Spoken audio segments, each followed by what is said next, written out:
처음이에요.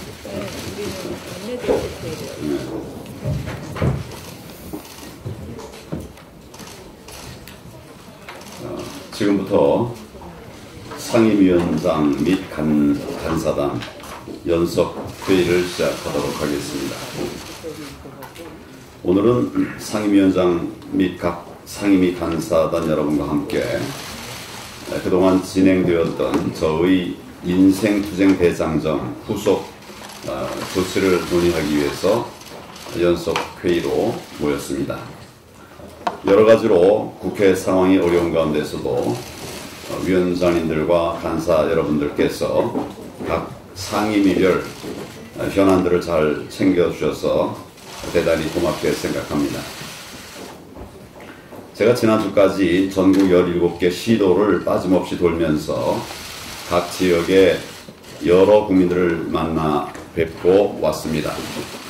오늘 오전에 기자회견에서도 말씀을 드렸지만은 지금 우리 국민들께서 정말 너무나 힘들어 하시고 계시는 바로 그 현장이었습니다. 문재인 정권의 좌파 경제 폭정으로 인해서 기업과 가정의 기반이 무너지고 있었습니다. 대한민국의 미래까지도 흔들리는 상황입니다. 또 정부의 무능과 무책임한 태도 때문에 진작 해결되었어야 할 지역의 현안들이 답보 상태에 빠져 있는 것을 보았습니다. 지역 주민들의 불편이 가중되고 있는 경우도 많이 있었습니다.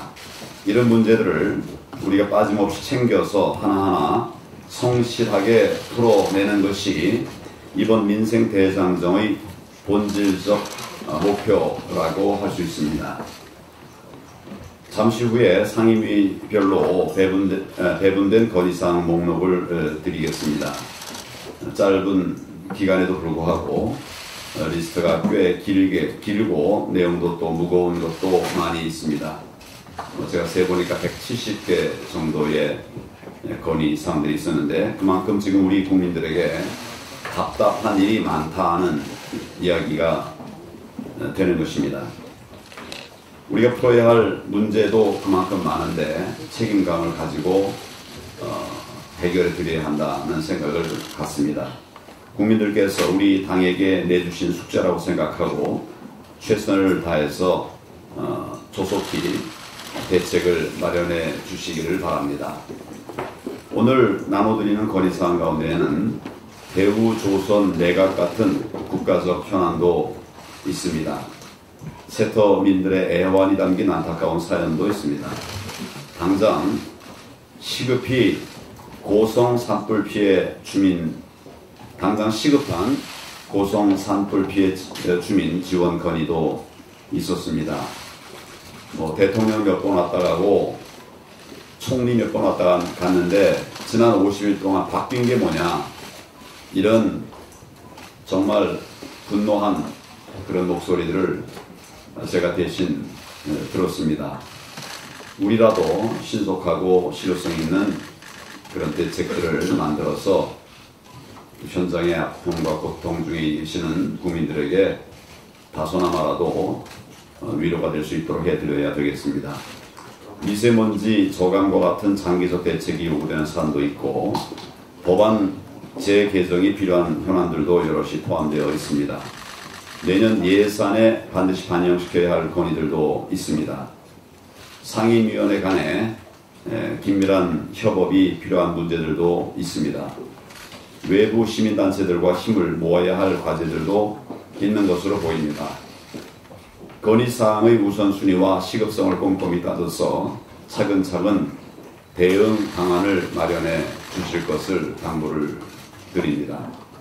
그런데 우리가 아무리 노력해도 풀 수 없는 문제들도 있고 또 정부 정책을 바꾸지 않는 한 해결이 안 되는 문제들도 꽤 많이 포함되어 있습니다.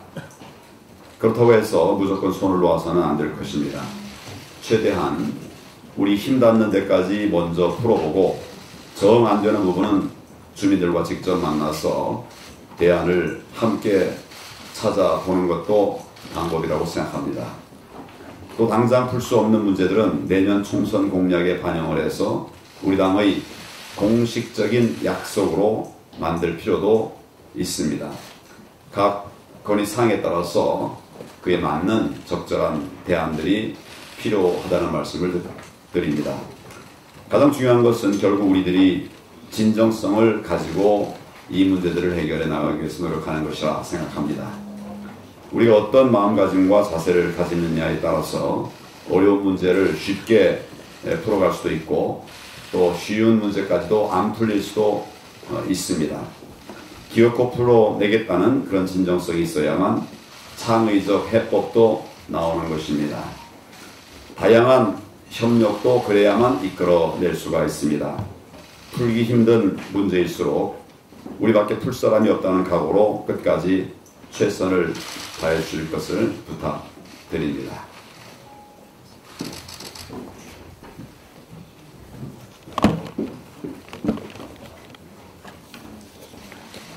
황교안 대표께서, 당대표께서 민생대장정 다녀오셨습니다. 그 안에 많은 우리의 숙제 보따리가 있습니다. 그런데 국회가 꽉 막혀 있습니다. 우리 국민들도 아마 마음이 꽉 막힌 듯 답답하실 거라고 생각을 합니다. 경제도 멈췄고 안보도 꼬이고 있습니다. 이 파탄나는 민생 현장, 국회가 희망을 만들어 가야 될 것입니다. 제1야당 자유한국당 그 책임감 무겁게 느끼고 있습니다. 그런데 지금 이 국회 파탄난 원인에는 청와대 그리고 여당이 있습니다. 누차 말씀드렸지만 선거법, 공수처법을 힘으로 밀어붙인 이 부분에 대해서 우리는 헌법을 수호하는 세력으로서 당연히 맞설 수밖에 없는 부분이 있습니다. 그것이 바로 이 헌정질서의 위기를 국민에게 알려야 될 또 야당의 책임이기도 했습니다. 그러나 사실 지금 국회가 꽉 막힌 정국에서 저희 제1야당인 자유한국당은 그동안 누차 국회 정상화를 위해서 많은 제안을 했습니다.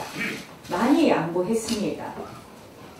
끊임없이 모든 정부 원인, 패스트트랙을 풀자라는 그런 제안 속에서 여러 가지 논의를 했습니다. 그런데 제가 이렇게 보면은 결국 이러한 저희의 많은 논의와 제안에 대해서 여당이 과연 진지하게 국회를 정상화할 의지가 있는가 하는 그런 질문에 대해서 저 스스로 여당은 그러한 의지가 없는 것 아닌가 하는 그런 답을 내놓을 수밖에 없는 그런 상황에 이르지 않았나 이런 말씀을 드립니다. 오히려 지금 여당의 행태를 보면 막힌 이 국회 정국의 책임을 야당에게 전가하면서 야당에게 프레임 씌우기에만 혈안되어 있는 건 아닌가 이런 생각을 합니다. 결국 지금 여당은 이 집권은 하되 책임이 없는 한마디로 집권 야당의 태도를 계속 가지고 있다라는 생각이 듭니다. 또한 야당은 국정 동반 파트너로 생각하는 것이 아니라 한마디로 괴멸 집단, 괴멸을 해야 될 집단으로 생각하는 것 아닌가 하는 그런 생각입니다. 결국 하루빨리 정상화하자는 저희의 이야기에 대해서 진지하게 화답하지 않고 있는 여당이 여당으로서의 책임감을 갖고 야당에게 밀리면 안 된다 이런 모습으로 야당을 경쟁 상대로 생각할 것이 아니라 본인들이 이 국정에 대한 책임감을 다시 한번 가져줄 것을 촉구합니다. 한마디 또 덧붙이겠습니다. 문희상 의장께서 마치 이 국회의 파국에 대해서 본인은 관계없는 사람인 것처럼 말씀하시는 것에 대해서 심한 유감을 표시합니다. 이 국회 파탄의 원인에 중요한 또 원인을 제공한 분은 바로 문희상 의장입니다. 문희상 의장도 국회 정상화 과정에 있어서 반드시 자유한국당에 대해서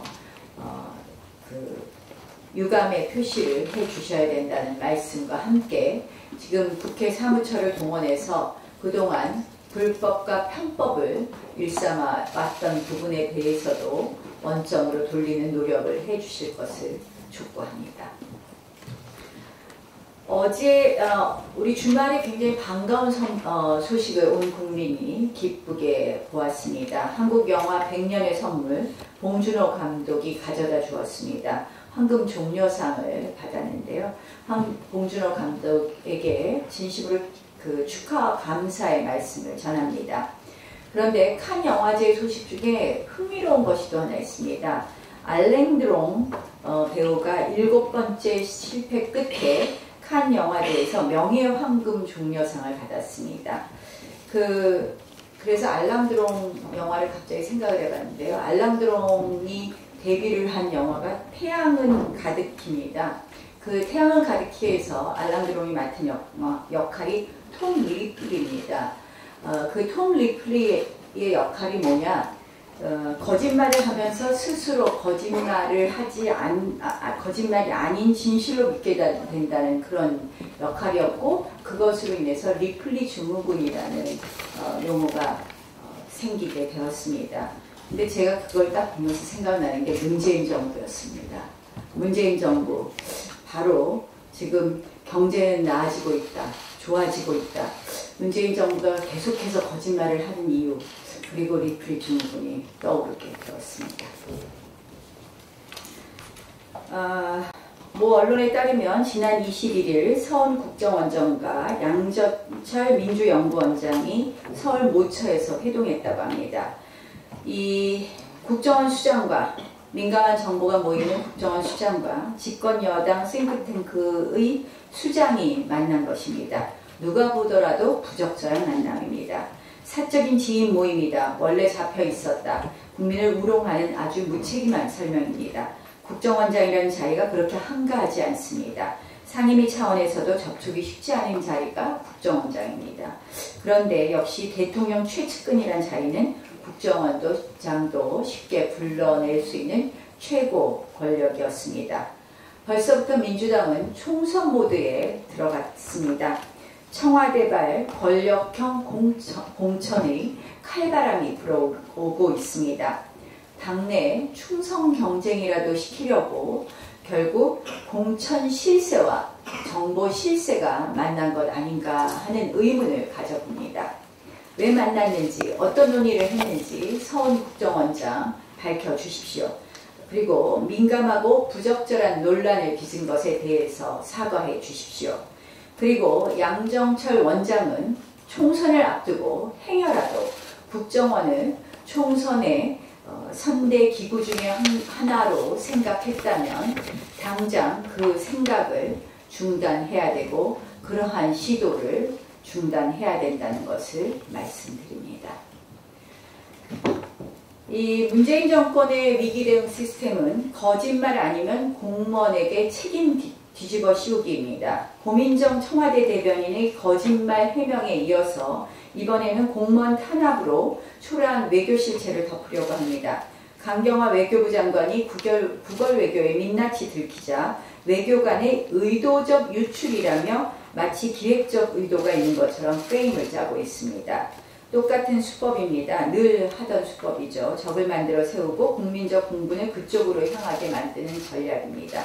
국민 자존심을 구긴 아마추어 외교에 대한 실망이 커지자 공무원들이 공작이라도 한 것처럼 몰아가고 있습니다. 일각에서는 외교 공무원의 군기잡기의 일환으로 봅니다. 이 정권 외교 기조에 동참하지 않는 공무원들을 이참에 속아내고 배제하겠다는 것 아닌가 이런 생각입니다. 대한민국 공무원 제도는 직업 공무원제입니다. 정치 논리와 편향적 이념에 휘둘리지 않도록 우리는 공무원의 신분 보장을 헌법으로 규정하고 있습니다. 그런데 이 좌파 이념 포로 정권이 공무원 사회를 쑥대밭으로 만들고 있습니다. 공무원의 양심을 걷고 객관적 전문성을 외면하고 있습니다. 공무원 집단을 정권의 이념투쟁 사령부쯤으로 취급합니다. 휴대폰 사찰, 불이익 인사, 그리고 책임 전가를 통해 공무원의 사기를 추락시키고 있습니다. 이번 사안에 대해 문재인 정권이 내놓아야 할 답은 일단 최초의 거짓말에 대한 해명입니다. 사실무근이라고 했던 청와대 대변인 발언의 그 배경과 이유를 설명해 주십시오. 기밀을 유출은 맞지만 내용은 틀린다는 것은 무엇을 의미합니까? 문재인 정부 들어 북핵 문제와 관련된 주요 고비마다 전화로 의견을 조율해냈고 청와대와 백악관은 서로 다른 내용의 발표를 했습니다. 셀 수 없이 많은 외교 참사와 결례의 근본적 책임이 있는 강경화 장관이 그 책임입니다. 수십 년 대한민국 국익과 외교를 위해 힘쓴 공무원들에게 과연 강경화 장관이 가타부타 말할 자격이 있는지 묻고 싶습니다. 어떠한 거짓과 남 탓으로도 무능 외교를 가릴 수 없습니다. 문재인 정권은 공포 분위기 조성해서 공무원들을 들들 볶을 생각만 하지 말고 무능 외교부 장관 먼저 교체해 주십시오. 네, 손석희 의장.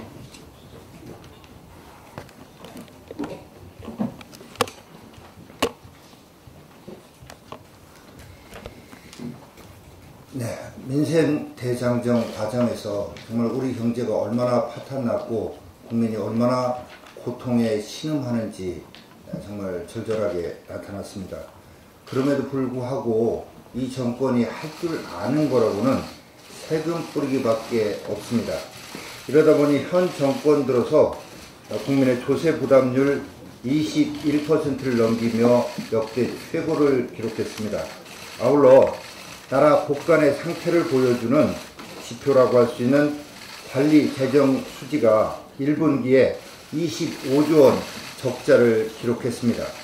그럼에도 불구하고 사상 최대 470조 원 예산 다 쓰기도 전에 6조 7천억 원의 총선용 추경을 통과시켜야 한다고 제1야당을 압박하고 있습니다. 그런데 사실은 속을 들여다보면 정말로 추경을 통과시켜야 되겠다고 하는 책임감과 급한 마음도 없다라고 볼 수밖에 없습니다. 이 사람들의 진심과 진의는 추경이나 민생에 있는 것이 아니고 오로지 총선 승리에만 몰두하고 있기 때문 아닌가 싶습니다. 그렇기 때문에 지금 국회 정상화를 하려고 하는 의지가 전혀 보이지 않는다는 것이죠.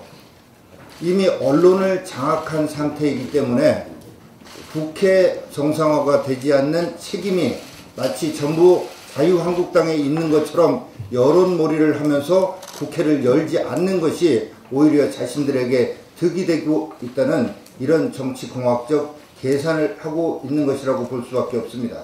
이런 정황이기 때문에 이런 정황을 뒷받침하는 것이 일부 언론에서 자유한국당이 민심과 동떨어져서 투쟁만 하고 있다. 자유한국당 내에 소재선 소장파들의 목소리가 실종되어 있다라는 이런 식의 황당한 이런 보도를 하고 있는 것과 지금 국회 정상화를 오히려 의도적으로 피하는 여당의 태도가 결국은 서로 이 동전의 양면처럼 같이 맞물려 돌아가고 있다고 봅니다. 저는 이런 일부 언론에 대해서도 한마디 하지 않을 수가 없습니다.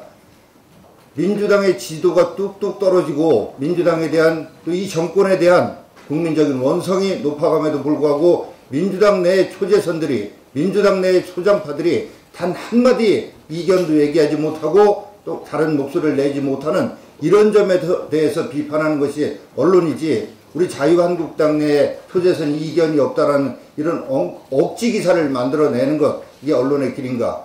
우리 자유한국당 내에는 저도 속한 통합과 전진을 비롯해서 여러 가지 공보 모임 등에서 정말로 민생을 걱정하고 이 나라를 걱정하는 다양한 목소리가 나오고 있는 것 이걸 왜 외면하고 보도하지 않는가 이 점을 지적하지 않을 수 없습니다.